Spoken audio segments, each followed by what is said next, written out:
Кога последно някой е говорил толкова с много истини?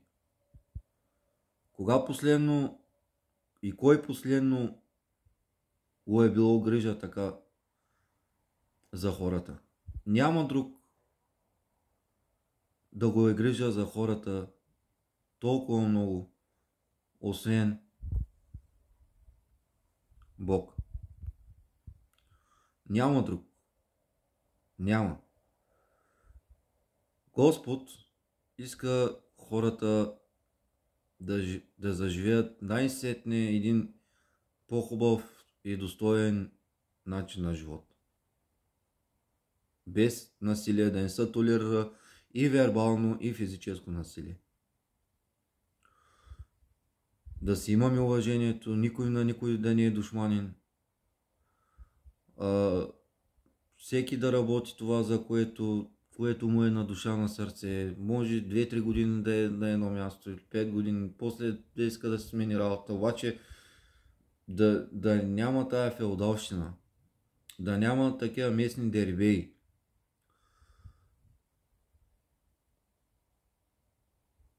Да се оправи образованието, младите, тинейджерите, няма лошо да се забавляват, обаче нека да имат истински социален живот. Аз съм 95-ти набор, 1995 съм се родил. Честно казано, моето поколение е едно от последните, които са имали едно истинско детство. На улицата, на полянката, цял ден, мръсни, кални, обаче си бяхме заедно. Нямаше разделение. Без да се делим на цигани, на турци, на българи, арменци, гърци, китайци, японци. Няма такова нещо, брат. Всички си бяхме една дружина, играехме си и навлязоха технологиите, социални мрежи, туилно и нещата тръгнаха към зле. Откакто влязоха всички тия технологии, нещата наистина потръгнаха на зле. Тия технологии до голяма степен разделят обществото. В смисъл, от една гледна точка има допирна точка, обаче от друга страна разделят. В смисъл такъв семейства, има много засегнати семейства, защото тези социални платформи, интернет платформи предоставят възможност на хората едно по-излишно разнообразие. Едно излишно разнообразие, което някак си не е съвместимо с нормалното разнообразие. В смисъл такъв, сега примерно нещата не са както преди, примерно сега жената да има респект от мъжа си, ама не да е страх, ами респект, нали, примерно сега днешно време е прието, сега като съм тръгнал да говоря, нали, поне да си казвам истината.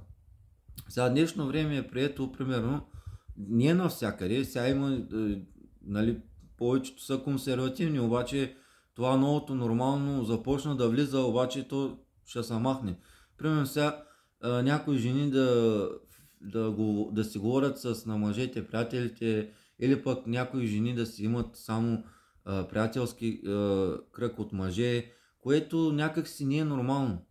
В смисъл, едно време консервативните ценности, нормалните ценности си бяха примерно едно момиче, докато не стане там на 16, 17, 18 години, нали, много да не излиза навънка, да се пази, нали, родителите, майката, бащата да я гледат, да я възпитават, да я научат нали, да готви, да чисти, да се образова. Нали, и след това вече, като излезе някой там подходящ за нея, и това е. Мъжете да се научат, да се образоват и те да бъдат уважителни, да спазват някакво поведение, нормално, не е просташко. Ай сега в една мъжка компания, примерно като се напим мъжете, нормално е малко да разпуснем, ама той си само между мъжете в мъжка компания, обаче сега не става на публично място, нали, да си показваш магарите, деца ека. Нали, един мъж нормално е да си има професия, да изхранва себе си, семейството си, нали, да е що горе начетен, доколкото се може да е добър, обаче да не пуска аванта. В смисъл такъв, да защитава достоинството си. Дългът на всеки един мъж е да говори истината. Защото ние мъжете сме на този свят с дълг. Мъжете имат дълг. Да държат фронта.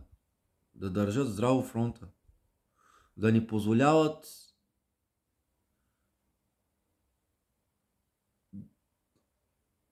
да се случват такива неща, където се случват в днешно време. Човешкият живот се е обезценил, Човешкият живот се е обезценил. Тук преди 2 години няма в София, където беше станала една катастрофа на някаква пешеходна пътека, където двама млади младоженци ги блъсна там някакъв 19 годишен с някаква малка кола. Аз ми се иска тогава да заплача и сега в момента ми се плача. Искам да плача, не мога да плача, защото вече повече не искам да плача, искам да хвана нещо с опата и да набия някой, виж, честно и казвам, човек. Даже и нямам настроение нито за празненства, нито за ядени, пиени, просто искам правосъдие, искам справедливост. Искам справедливост. Най-накрая тия, които ни мачкат, ни унищожават психически, да ги натикаме там в една дупка и всеки ден да им даваме там да ядат по един хляб, да ядат сол и вода, и вода не заслужават. Защото те не мислят за нас, брат. Те си мислят, че са богоизбрани, че като са фанали там кокала и повече никой нищо не може да ми каже. Къде са полицаите, брат? Аз от 3 години водя моята вътрешна борба. От 3 години водя моята борба. От 3 години.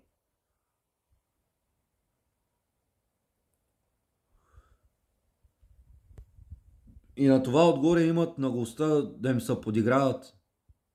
И да се държат неуважително с мен. Аз не съм просто някой си обикновен революционер. Не съм просто някой си обикновен човек. В смисъл, старая се да бъда максимално скромен, добър с хората, уважителен. Обаче това неуважение от страна на някои хора може да им коства нещо много, много, много скъпо. Може да им коства нещо скъпо.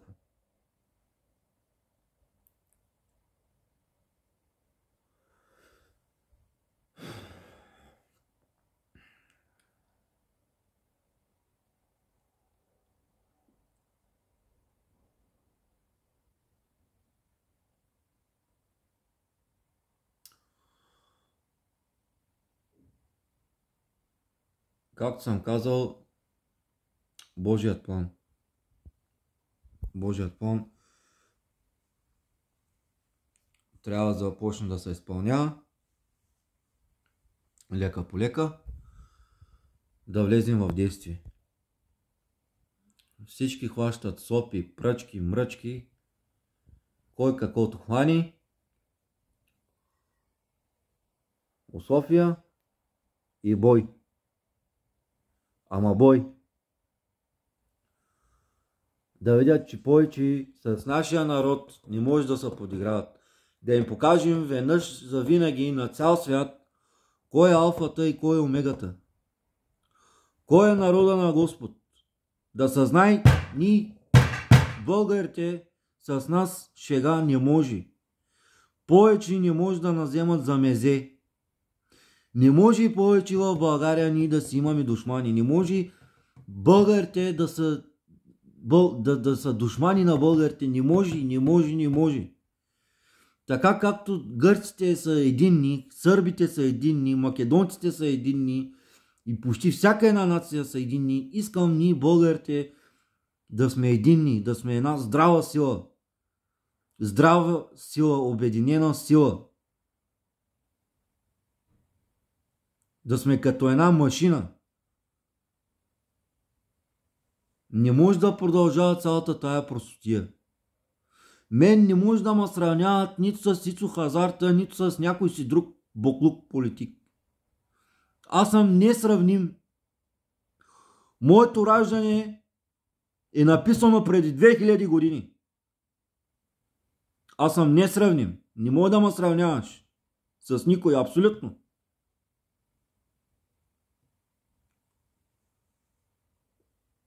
Да пребъде България и народа Господен во веки веков.